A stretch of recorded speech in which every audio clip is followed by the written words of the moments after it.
Sure. There we go. If everybody would drop their contact, their name and access ID in the chat. Arlinda's always great about providing this for us to be able to access later. But I would need you to go ahead and drop that in the chat. I will also keep an eye on the chat if there's questions that come through. Okay, so I am working off two screens, so sometimes they fool me. So can you see like the full slide? Yep, we can. It looks good. Oh, okay, perfect. Okay, so welcome everyone. Thank you for attending. This presentation is entitled Interviewing Techniques for Pre-Health Students.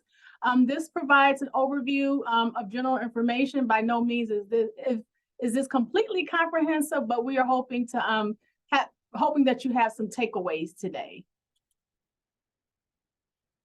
So I always kind of like to start talking about our office and what we do. So we are the centralized career center on campus. Business and engineering each have their own, but I just like to let students know, because if there's some things going on, if you thinking about how you're going to just, your education, how you're going to, because there are many ways to leverage all degrees. We're here as a resource. On-campus employment is one of our programs, internships, full-time employment, and just a bunch of career presentations that are going on now in employer events, such as we'll have a couple job fairs coming up in October. Okay, so just kind of going through, we will discuss some of the types, what the process for Wayne State School of Medicine, and just kind of like the before, during, and after, and then just some other resources that I wanted to share with everyone.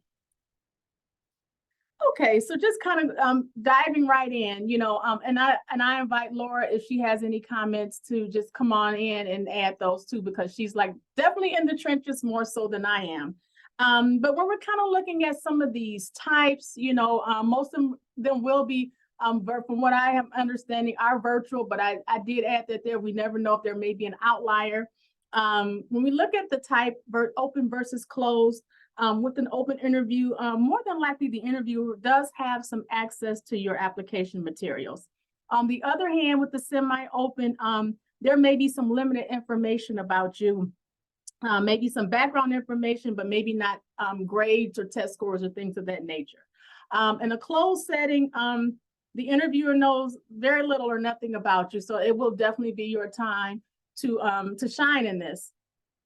And so, and then the interview, sometimes, real-time interaction, mostly virtual. You can have various types, individual, you're with one person, a panel, you're invited by multiple interviewers, alone, and then a group interview where you may be interviewed along with other candidates.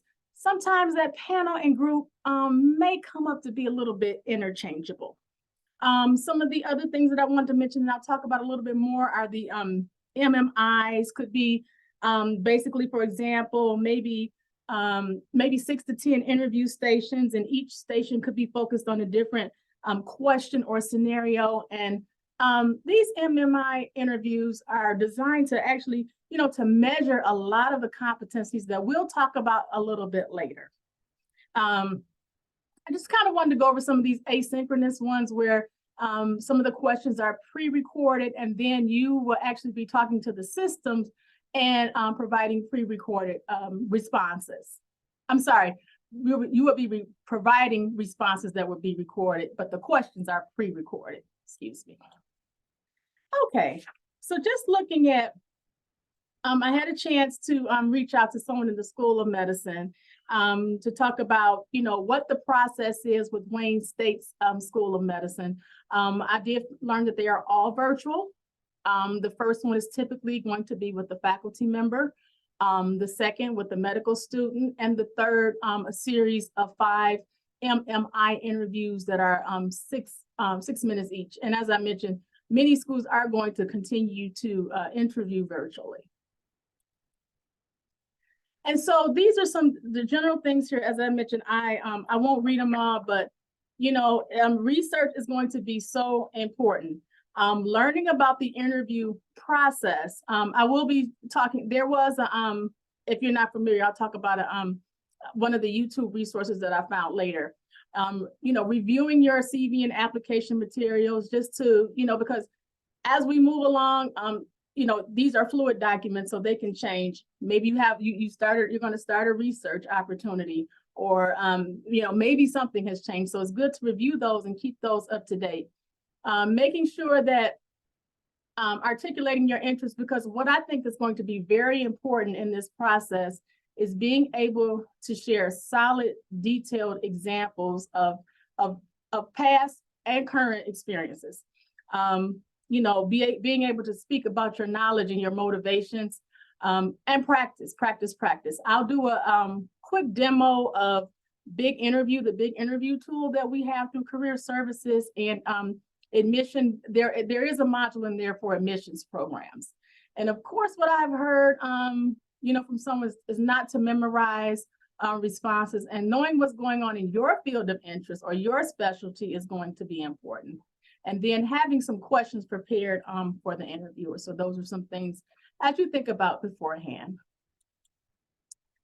And then during your interview, I just won't go through all these since they continue to be virtually, but I think you've heard of all these, your technology, having a computer versus a tablet or a smartphone, making sure your internet connection is stable, quiet setting, something, well lit, good posture, eye contact, all of these things are very important. And your attire, and I know that because even most of them are virtual, it's still going to be important to, have professional attire. And I'm going to suggest whole body, not just waist up, because you never know if you have to stand, things of that nature.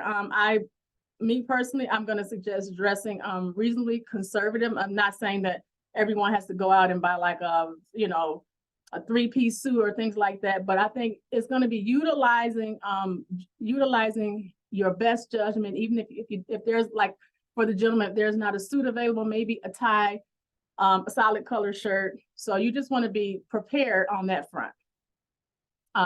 Minimizing jewelry, makeup, anything that could make a lot of noise. Keeping your hair neatly so it's not something that you have to kind of keep pushing back or fidgeting with, because you just want to give all that attention to the interviewers in this process. And so when it comes to answering those questions, it's, for me, I'm going to suggest listening thoroughly to each question to make sure you have a complete understanding. If you don't, ask that the question is being repeated. Be comfortable telling your story, because I can recall I participated in some of the mock interviews, and there was one candidate who talked, because he was going to school, he and his friend were doing the same things, they were in the same program. And so he said, well, my friend, but this is your story. So it goes along with telling your stories and having those examples. Practice, I think, comes into play so that you can relax, present a calm, engaged demeanor. I know for me personally, it takes me a minute to relax. So if I were in this setting, the first couple minutes, I may be a little bit frazzled, but I think once I can take like a couple of deep breaths, I'm relaxed. Only answer the questions that are presented to you, because sometimes if you open up the door, you may just open up a little bit more. So just answer the one, that's asked of you. You want to use both clinical and non-clinical experiences, so that, you've had experiences, maybe in a research setting, but still you may have to add, you may want to answer questions about maybe, team exercises, something that you've done outside of that realm, maybe in employment. So some of those are, it's important to kind of mix that up. And of course, when you're answering certain questions, and especially if you're working in the field, it's best, please, maintain confidentiality. Don't want to share any type of identifying information. And so I think for me, the questions, they're going to be, I don't know, and I don't think any of us, unless you really have talked to someone to really know which questions are going to be asked, but there may be some general questions about your motivations. Tell me about yourself. Why do you want to come here? What do you have to offer us? You may be asked some behavioral questions, going back, maybe like tell me a time when, or explain what happened when, how did you handle a past failure, things like that. You may have some situational questions that may be focused on the future. You get a scenario, and that, you may have something like that maybe in the MMI setting. And then there are always some of those non-traditional questions that, and I think for me, just to kind of keep you on your toes and just kind of make you think outside the box. What if you could invite historical figures to dinner? Who would they be? If you could be a car, which model would you be and why? So sometimes you may get some of those questions. What I wanted to focus on, not really so much like questions. What I think is going to be important is to review the core competencies for entering medical school, and there's the link there. There are 15 competencies with these categories, which are pre-professional, science, and thinking and reasoning. And actually, this list was condensed because there were 5 of those headings. But just for an example, and I'll share the site shortly. Under pre-professional competencies, there's cultural, ethical, reliability, service orientation, social, to name a few. Under the science, you'll find human behavior and living systems, and then there's the thinking and reasoning competencies, which include scientific inquiry and written communications, just to name a few of those. So I'll share we'll go through we'll look at those shortly.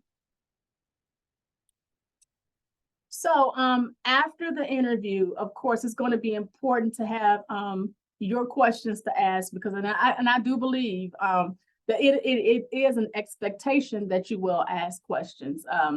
You definitely want to be respectful, and I think that you're not knowing the individuals and not knowing the relationships between the individuals, I would suggest keeping your questions conservative, regardless of the interviewer. Sometimes I think, I know for me as a student, I may have felt more comfortable with the student, but still, I think that, just maintain the professionalism there and just keeping those questions conservative. You just want, avoid questions that devalue the work of other health professionals.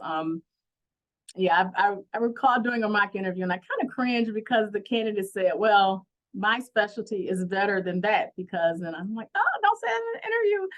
And so, and avoid any questions that could doubt your commitment to the program. You probably wouldn't say, I'm here, I really don't know how I'm going to make it. What do I do? So those things like that, of course, we would not want to, of course, I know anyone wouldn't. And then, it goes back to research to try not to ask questions that can be, where you can find the answer on that school's website. So also after the interview, I would, my suggestion is to, send a thank you note just to follow up. I think that's very important, helps you to stand out, reiterate your strengths and your enthusiasm for admission to that program. That may be the time to just kind of, say, oh, I love this program, I love this institution, but of course you don't want to make it too long, a little bit brief, maybe like I would say no more than 4 sentences. And I think it's important to do that within 24 hours. So just overall best practices, from what my research and talking with someone who's in this process, the piece of advice is not to over prepare or overthink the process.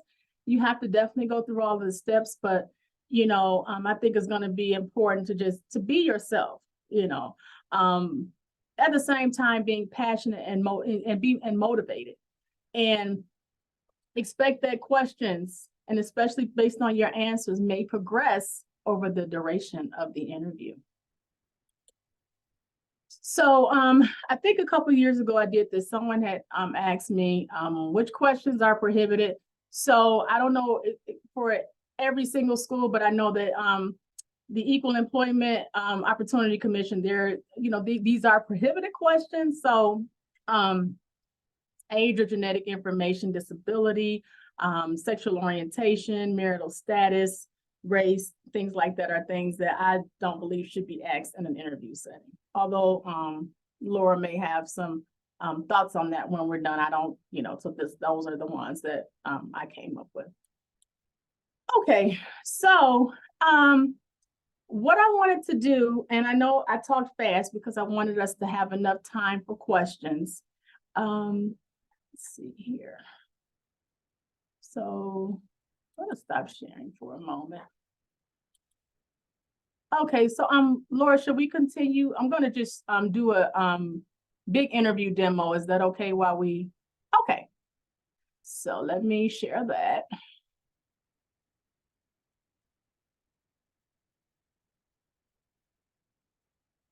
And go here. Wanted to get to the right font.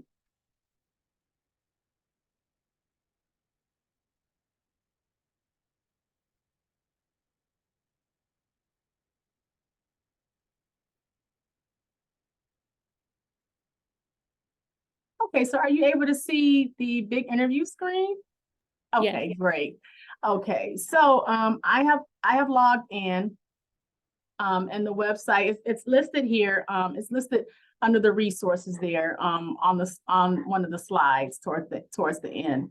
So this is a practice tool that can be utilized 24/7. So once you log into Big Interview, because the only reason I didn't go through the steps is if you haven't logged in before, you may have to register, but it's for all Wayne State students.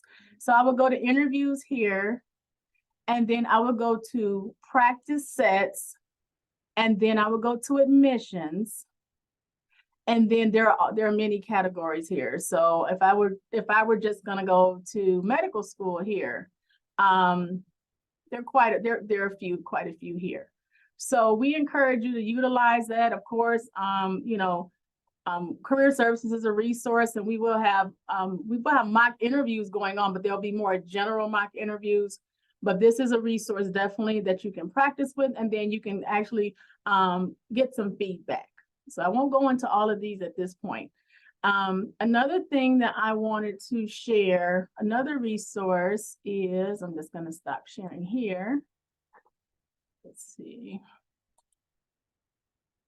Okay. Let's see what I have to do now. I have to keep clicking.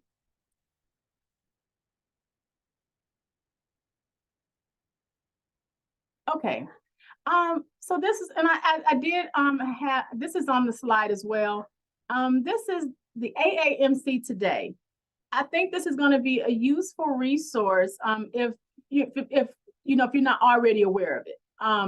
What I found with this is that the reason I'm not clicking through it because the video is an hour long. But the one thing I think is important is that towards the end of this, because it talks about cultural considerations in the interview, should my interview be recorded? What I think is going to be so important in viewing this resource is that a lot of students are asking like direct questions at the end of this. And I think subscribing to that channel, let's see. There is a lot of useful information there. If you all may be aware, but I found that, and I think that oops, I don't want to start anything. So let me pause that. So I just wanted to share that, aspiring docs, ex a medical student. I think that may be a useful resource. So, and then let me, okay, stop sharing for a minute. Let me go. Okay, core competencies. Okay, so and like I said, the link for the core competencies is in the is going to be in this presentation. But the one thing I just wanted to share is that these are the competencies that they're seeking. So I would suggest just reviewing these, and just to be, because questions could come from some of these. So as I mentioned before, there were 5 categories. Now there are 3. With pre-professional competencies being the first, and some of these subheadings under there. and then science competencies, and then the thinking and reasoning competencies. So I think, you know, it's going to be very important to review some of those competencies. Okay, stop sharing right now. And I'm sorry, I did talk a little bit fast, but I just wanted to, I wanted to have enough time for questions and answers. I want to jump in and say I really appreciate all of those additional resources you've referenced. Seeing the big interview, I've had students use that since you kind of shared it with me, and they really found it to be very, very helpful. In addition to the core competencies, because we talk about that all the time. So I love that you're pointing out from the interview why that matters from the interviewing side as much as we also talk about it on our side. So thank you for that. Thank you. Do you have any example questions that we could ask? Because if we do research before the school, because I'm like, what would I ask them on? I'll send some questions. I have a list of questions when I send this presentation. Thank you. Thank you. So, yeah. Morgan, And we can, oh, go ahead, sorry. I was gonna say, are you currently I'm curious if are you preparing for some interviews actively right now? I just applied, so I'm just waiting to hear back. I haven't heard anything yet. Okay. I'm not sure if the other three attendees, if anybody else is in the current cycle or planning ahead for future cycles.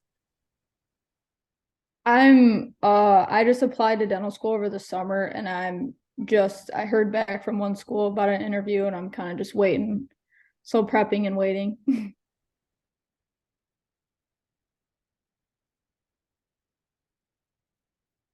And so I think that YouTube video is long.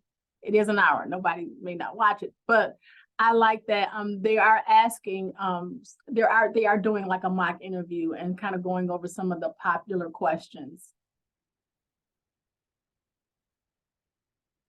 Arlinda, does that video reference MMIs at all, or is it all focused on one-on-one traditionals?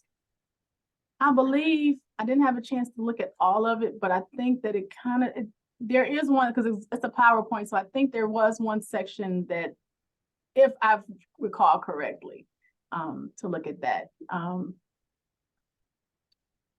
But I'll send it, and I think it should have, I believe it should have something in there if it's talking about that process. Yeah, sure. Yeah, hopefully. And then you guys said we can schedule mock interviews. Is that through Big Interview then that we schedule some mock ones? Well, our office we will be conducting like general mock interviews, not specific.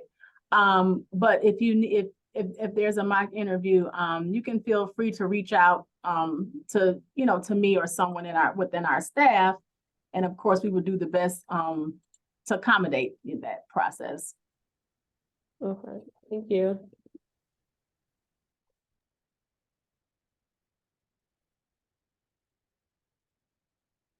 Arlinda, do you think that the general, because I've looked at some of those mock interview sessions posted on your website as preparing for kind of interview cycle. What are some of the pieces that you think are common and useful from a more traditional job interview to the med school or the pre-health professions, pre-dental, whatever interview process? What are some things that would be useful as you think in those two spaces?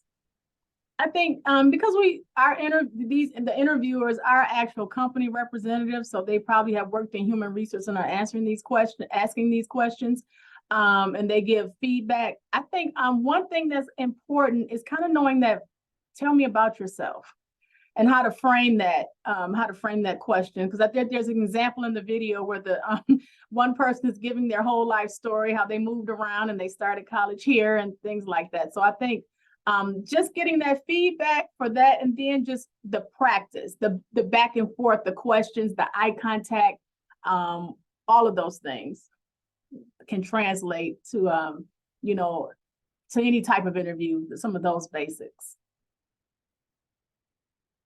Great, thank you.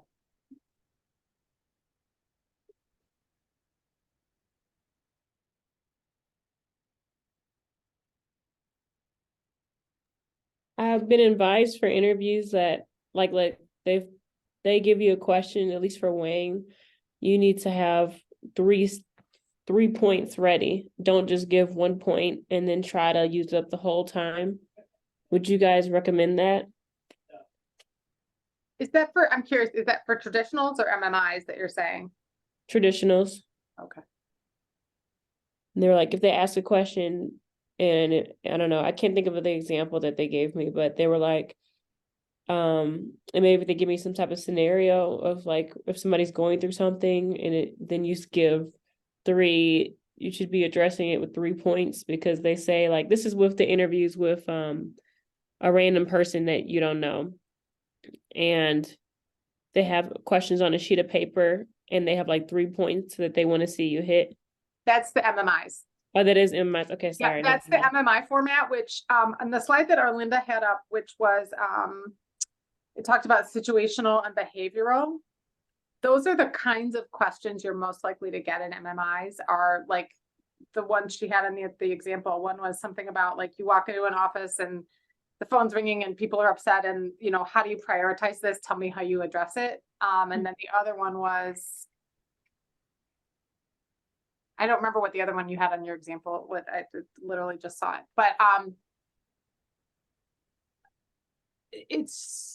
do think there's a specific strategy. You need to be able to think through those steps.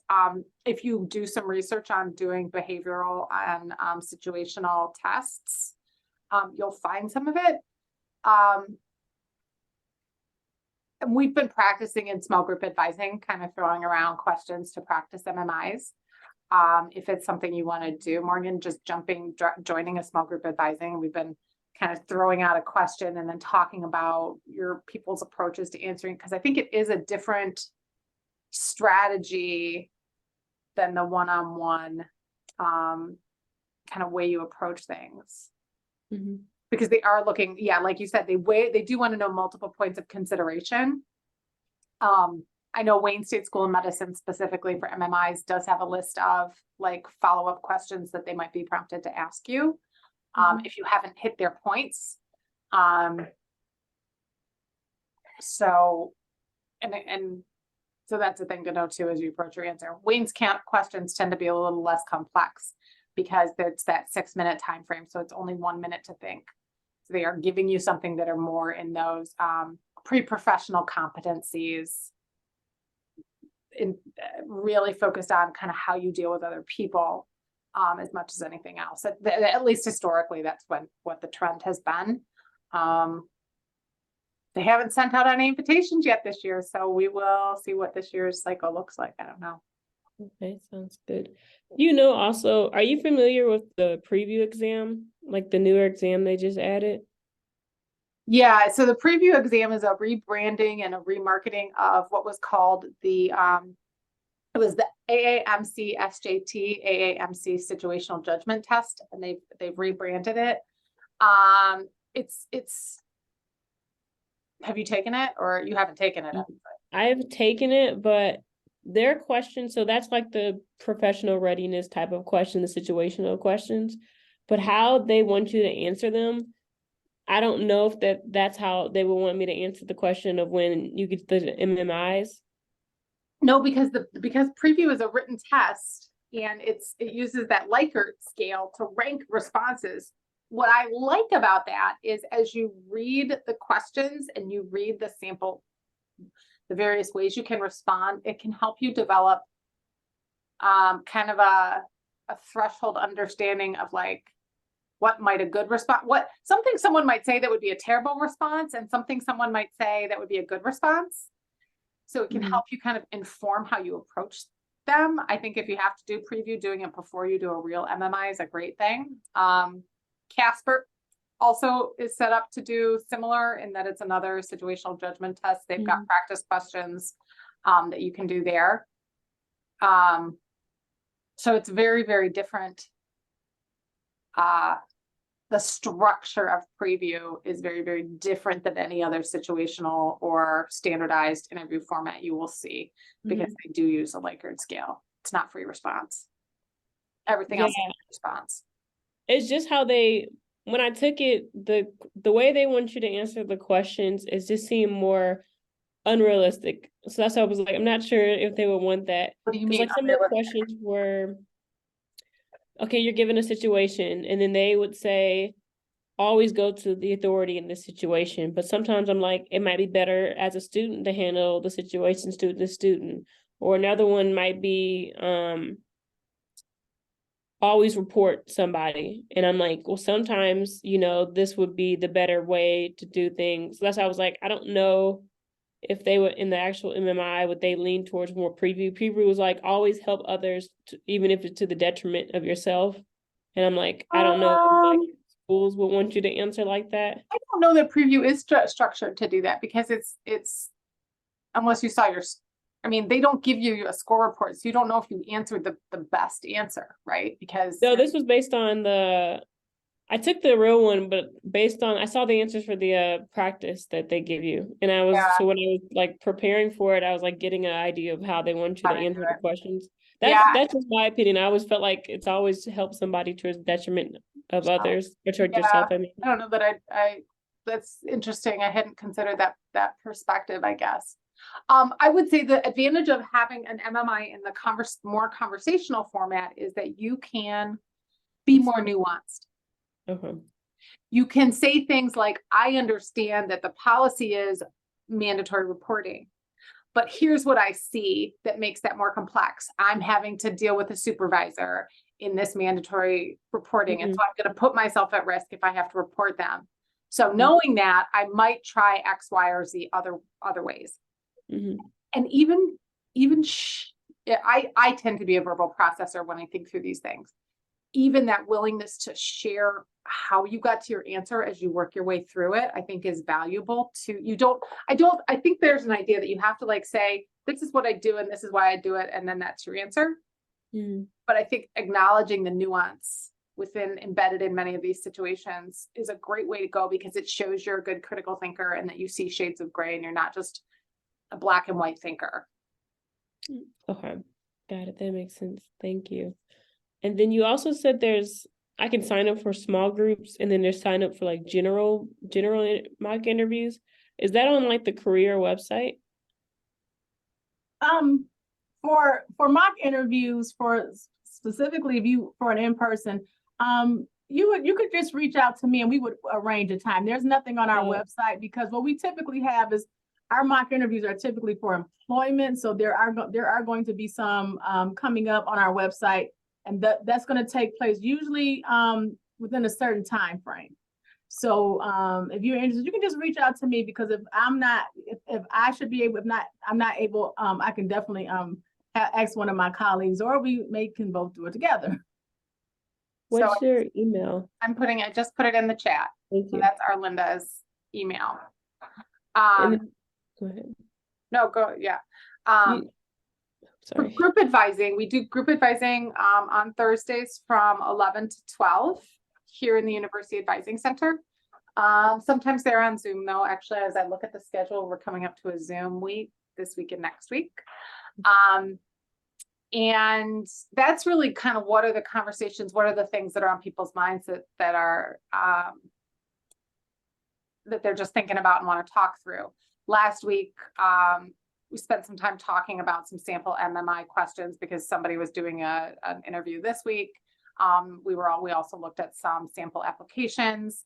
We've got sample applications for med, dent, PA, all of which are successful candidates. And then they kind of have a variety of profiles, everything from like the super exceptional, 522 MCAT person, 4.0, 800 bazillion activities to like a more average normal person. So you can kind of see what that looks like. And I usually run them, but sometimes it's one of my colleagues. And those notifications go out and those reminders go out. It's always in the newsletter, but it also goes out email to the listserv every Thursday morning, just to remind people which format we're doing and kind of what time. How do we get onto the listserv? Have you been to a pre-med or essential session ever? No, I never went to here for undergrad. I only went here for my master's, so I'm not connected to the school So like you're doing that. a BMS. Yep, I was in BMS, yep. Yep, okay. So where else could you find it? She won't be on the listserv.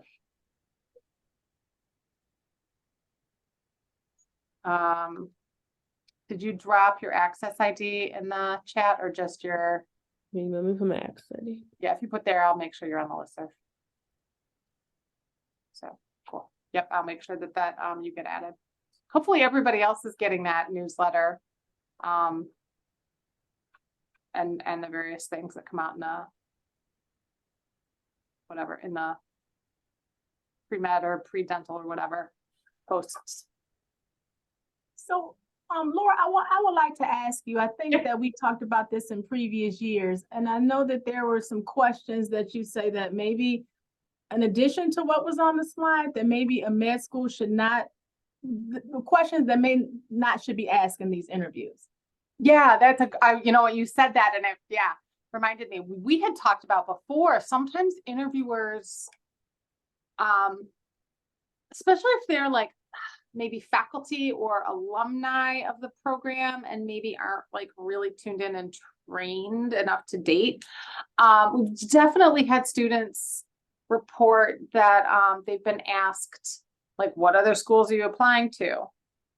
Or what, and I think it's in an effort to be conversational, but sort of the national advice from an advising standpoint is that that's not really, the AAMC has created rules and all of the portals, but they've created rules to protect students' privacy around things like that. That admissions teams in all of the portals, they can't see where else you've applied until a certain point in the year. With the MD application, it's pretty late. Some of the other ones, it's earlier, like dental's probably earlier. But this is all in an effort to protect student privacy. So when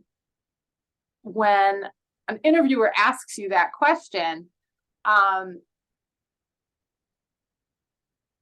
I mean, first of all, they just shouldn't, but if they do, you want to make sure you have kind of an answer of how you would respond. Because I think this is one of those kind of nuanced situations, right? You don't want to offend the person by not answering, but if you don't want to share that information for a variety of strategic reasons, you shouldn't have to. So thinking about how would you respond to that? Like, you know, I've applied, all the schools I've applied to are really great fits, or I've really tried to make a list of schools that I think speak to my interests and where I want to go next. Without having to, you definitely are not obligated to share where else you've applied in the process. Was there another piece of that, Arlinda? Can you remember? Was there something else? But that's the big one that I'm always thinking about is not sharing your school list. Yeah, I think so. And I do wonder too, and this is just like for my own information. Yeah. Sometimes there are hot button issues in society and, you know, in the medical field that are going on. You know, when you're asked your personal opinion on something that could be very touchy, and I'm just going to say, you know, recent developments here, you know, abortion, for instance. Sure. Are those things that, you know, those very vaccines for COVID, what is, you know, like beliefs, are some of those questions, you know, I'm pretty sure there's a way. I personally would not want to be put on the spot with those types of questions, but I'm pretty sure there's a way to answer them. Because I think when COVID came out, you know, that was like, that was actually listed as one of the questions to, you know, what are your thoughts? Yeah. So I think that's a good point. And, you know, we're seeing those kinds of questions in two spaces. Because schools will ask controversial sort of questions or ask you to reflect. You're going to see them potentially in MMIs. So understanding within those really hot button issues, we also see ones that are about, like you might see things that relate to around consent, right? There's an MMI question that's out there. It's like you're treating a child, they need a blood transfusion, it's against the parent's religious beliefs. How do you proceed? So really doing some research about how to tackle those questions. And again, we can play with those back and forth in group advising, but knowing what are sort of the medical rules around how you approach some of that as you try to apply those, and using that to drive answers rather than your personal philosophy. Because like you said, yeah, you wouldn't necessarily want to have to share that or think about how that might impact a decision, but there's going to be rules and structure about how that situation gets handled.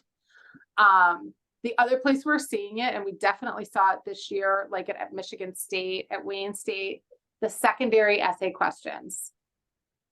So Wayne State this year had a question that absolutely came out of COVID and came out of the sort of, what are they calling it? They're calling it information. What was the question? Now I've got to find it.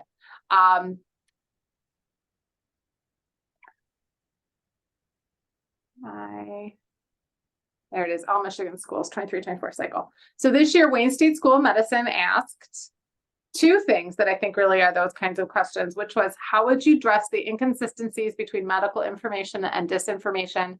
How do these inconsistencies impact patients and society? That is absolutely a question prompted by COVID and prompted by social media and information sharing.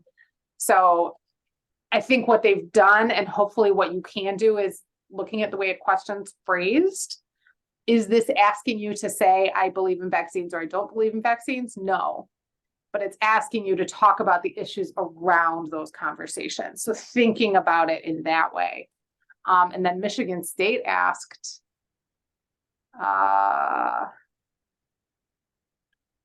where does it go?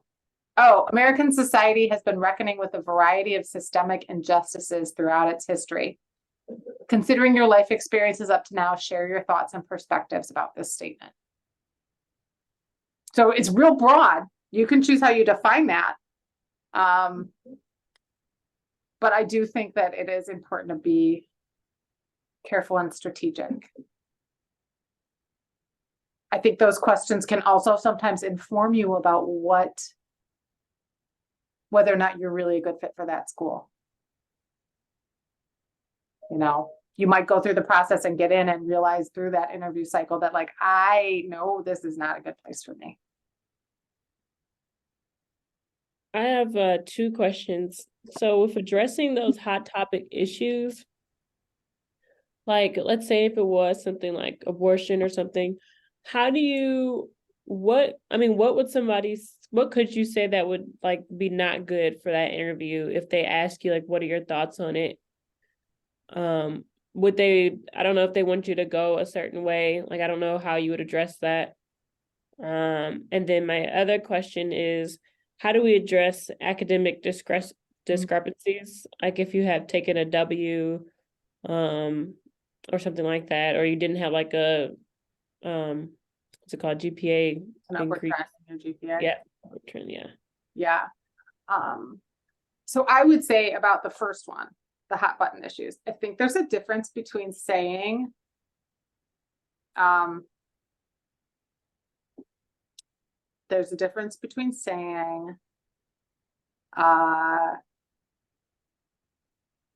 believe abortion is bad, and under no circumstances as a physician would I ever think it was appropriate. Or what you're trying to avoid is this idea that my personal beliefs will negatively impact the care I can give someone. Right. But I also think that if you're, again, and you may be applying to schools that are very much in one camp or the other politically. There are absolutely schools out there that sit in one or two camps. I think you can tell a lot, again, about somebody, about their website. What comes up on the website? Do they have, there's a couple of med schools in particular I'm thinking about that talk about kind of giving care, based on Christian principles of X, Y, and Z, which may or may not be a good fit for you. And if a school's putting that right out in front, right? So you might have a sense of the answers they're looking for. But if you've got a non-denominational school like a Wayne State, it is more that nuance about, I might have this political belief, but I understand my patients and what's best for my patients are governed by something else. But and that's to say that's the political answer. But again, if you're like, this is something I would never be in a position, I would not ever be able to do this because of my personal beliefs are so strong. Part of me thinks that's an important thing for a med school to know about you and for you to know about the med school. Does that seem crazy though? No, I get what you're saying. My personal beliefs are very strong, so I'm just trying to navigate how I would approach these type of questions.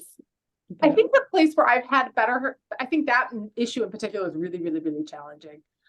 Where I've had better help kind of helping students connect to that is LGBTQ issues and identity issues. Students who are concerned that, or maybe this is just an easier place for me to get a handle on it. Students who are very out,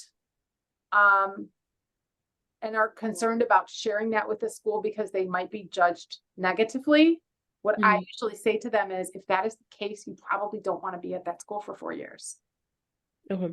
You know, so that's where this understanding your moral center, your identity center, the pieces that are central to your concept of who you are and how that gets communicated is important in both directions, both for them to understand you, but also for you to understand if you belong there. Okay. In terms of academic stuff, and I don't know if this is different I don't know if employers talk about people's transcripts the way that a med school or a dental school might. I don't, I'm noticing a trend that it doesn't carry as much weight as it did. Yeah. I mean, there was one time when we had, as they say, the Detroit Three, that we would have them here and they were sticklers about grades. If you were a half point off, you weren't considered. But I think for me, that's kind of become less. I think from the career perspective, it's more about education, experience, all of the learning that has taken place between you seeking that job and your time in school. Did you do an internship? Did you have a research experience? So I think for us from this part, it doesn't come up as much. Yeah. I love that though, because that is the career piece that really does reflect here, right? It's what did you learn in that experience outside the classroom and how does it apply to your future? I think that piece is so consistent between regular career interview and the healthcare interview. We just use different nouns for it, but it's the same idea. Yes. Right? Yeah. When it comes to grades, I think it's important to remember that it's still about that learning, right? If you've got context, what is your context? What is your what happened to you and why? Is this an important thing that you need to spend a lot of time of explaining, or do you? And usually it's not, right? If we're going to get really bogged down in talking about bad things that happened in the past, you're probably not in a position to move on and be successful. So that I would give it a real quick breakdown, which is what was the cause? What'd you learn? How did you recover? And how does that impact you going forward, with most emphasis on what'd you learn? How did you recover? And how does this impact you going forward? That can be a really important one to practice with somebody you don't know, who doesn't know your history, and there's not a comfort level, right? Because you're going to have somebody uncomfortable ask you that question potentially. But again, I think it depends if we're looking at one grade or one semester versus, sometimes it comes up for me where I'm like, oh my gosh, you've been such a good student. What happened this one semester? Like, that's what I see. And I agree. I totally agree, Laura, but I think it's important because we're all human. And I've asked that question in the mock interview, like, tell me about a time when you overcame a failure. And sometimes that comes up a lot. Like, I didn't do well in this class. I was just starting out. I was a new student. I had too many classes. I lost a loved one. So I think if it comes up, you know what, as Laura said, I would briefly discuss it and move on. Yeah.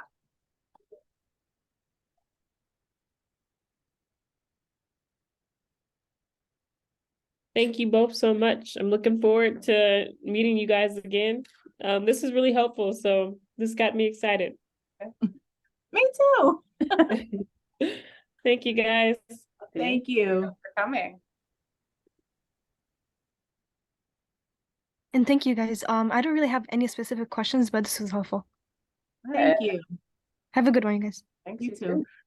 Laura, I just had one question. Yeah. If Maria or Gadir does not have any questions. No, I'm good. I'm just listening. Okay. The last question, and I think I wanted to bring it up. Are there, like, when students are asking questions, because I have a list, and I like some of my questions, I'll review them over the next day or so and send them. But when students are asking questions, because I think the list I have, you're asking about the program, about the setting, about the faculty. Are those still sort of the same, or are students kind of asking different types of questions? You know, I think that that's a tough one, because some of that, I do feel like what you said before, which is that some of that they can find on the website. Yeah. Right. But maybe it's been a while since we got invited to sit through the entire day, the entire process. I don't think we've been able to sit in on any of that since 2020. 2020, a lot of med schools asked advisors to kind of go through their process as a way to help them make sure that they had prepared adequately for virtual interviews. So all of that to say, I don't know if students are asking different questions now in 2023 than they were in 2019 and earlier. Okay. But because I do think we're seeing different trends within students and with the application cycles and with how people are prepared or not prepared to go through this. I think it's those questions about like what I would consider more those informational interview questions, which is, what does it take for a student to be successful in this environment?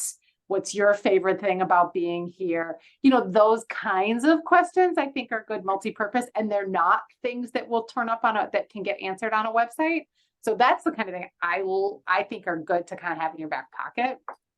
Okay. Also, because knowing that the way that you know, if you're doing a career interview, whoever's asking is probably somebody in HR, and they're in the hiring department, they're equipped with all these answers. Medical schools frequently utilize community members, alumni, faculty who maybe don't have they might not know the answers to things about curriculum. They might not know the answer to things about like, what's it like to go through, clinicals in year 3. They might not have some of that technical stuff, but you can always get a conversation going around those more like, tell me more about you're kind of flipping it, right? Those questions that kind of flip it on the interview, I think are really good strategic questions to just tuck in the back of your head.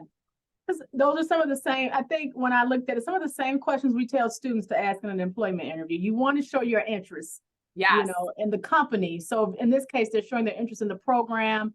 Maybe, asking the student, what is it like, or asking the faculty, what are you looking for in a candidate, So some of those things are kind of a little bit similar. Yeah, I think so too. Well, and to ask that student question, like, why did you pick Wayne State, right? Or what's your top thing you love about being here? Like, those are great questions to kind of get that engagement going.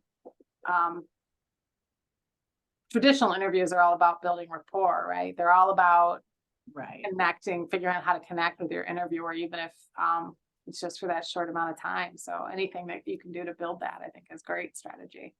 Absolutely. So.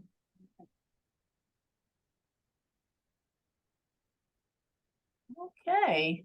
Well, if anyone, because I always like to be open, with my access ID is in here, and it'll be in the presentation. So I'll review the presentation and those questions, and I'll get those to you probably sometime before Friday, definitely. Sounds good. Make sure I do my little tweaks. Yeah. Thank you so much, Arlinda. I really appreciate how much space you left for us to kind of engage, and hopefully it was useful for the people who came. Oh, and it was very useful for me because I've taken some notes for the next time. So thank you so much. My information is there, so the students can feel free to reach out to me. Right, sounds good. Thanks, everybody. All right, thank you guys. Bye-bye.